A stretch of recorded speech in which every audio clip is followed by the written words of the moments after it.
In this video, we will see how to find absolute extrema. The algorithm is based on the following, and it's stated for continuous functions on a closed interval. Such a function on such an interval has absolute extrema. That is, it has at least one absolute max and at least one absolute min. And our result is that absolute extrema can only occur, well, first of all, they could occur at the end points, A and or B, or they could occur at the local extrema, which themselves can only occur at critical values. Using this fact, we can find a finite list of candidates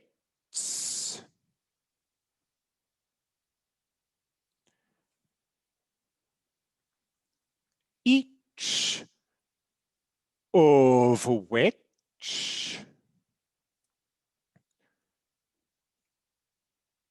we can then check.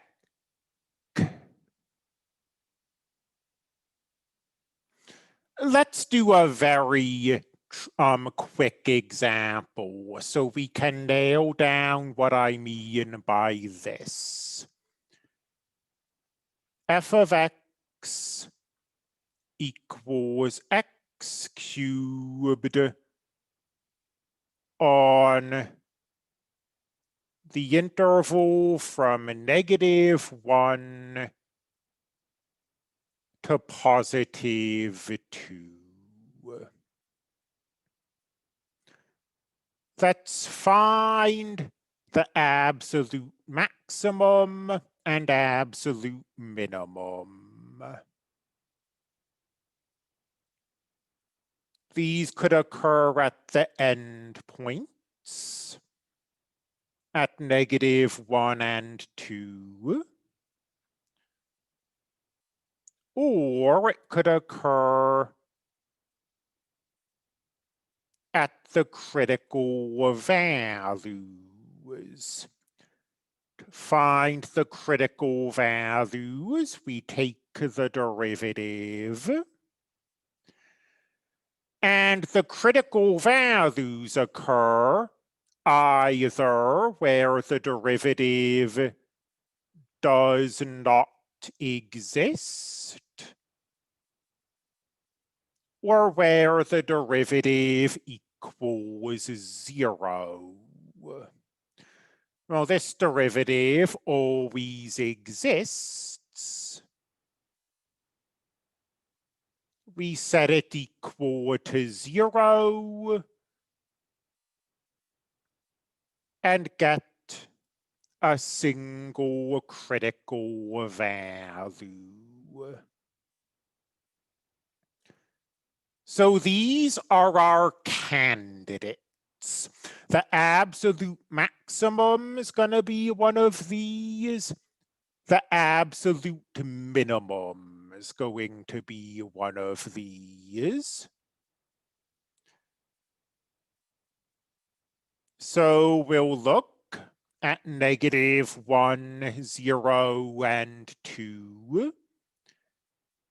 And we'll look at x cubed. -1 cubed is -1.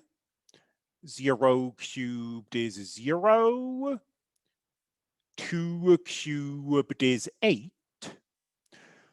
One of these represents the absolute minimum, the smallest value that x cubed ever takes on.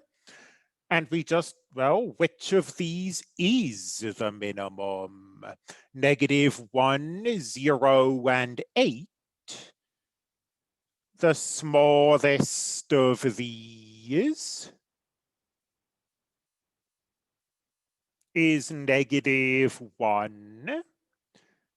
That represents an absolute minimum. Which of these is greatest? 8 is greatest. That represents the absolute maximum. And this candidate is neither an absolute maximum or an absolute minimum. Notice, by the way, relating this to our previous video, critical values are values that might or might not be a local extrema.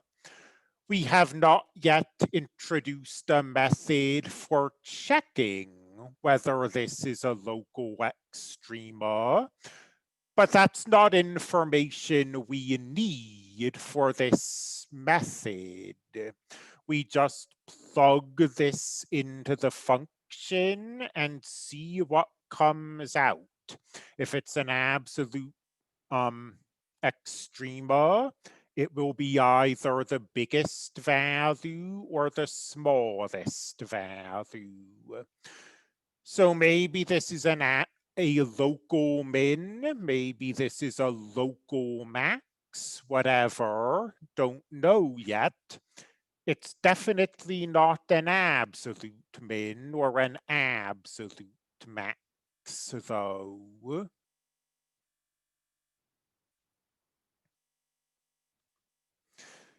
In this video, we've seen how to find the absolute extrema of continuous functions on closed intervals. For that situation, we have a very algorithmic method we can use.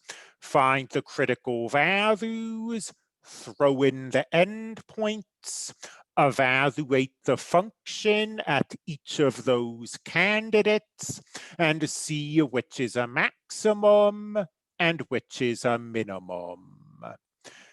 If we're looking at a discontinuous function, or a function on a non-closed interval, we have no general method and just have to wing it. In the next video, we'll see an example of us winging it.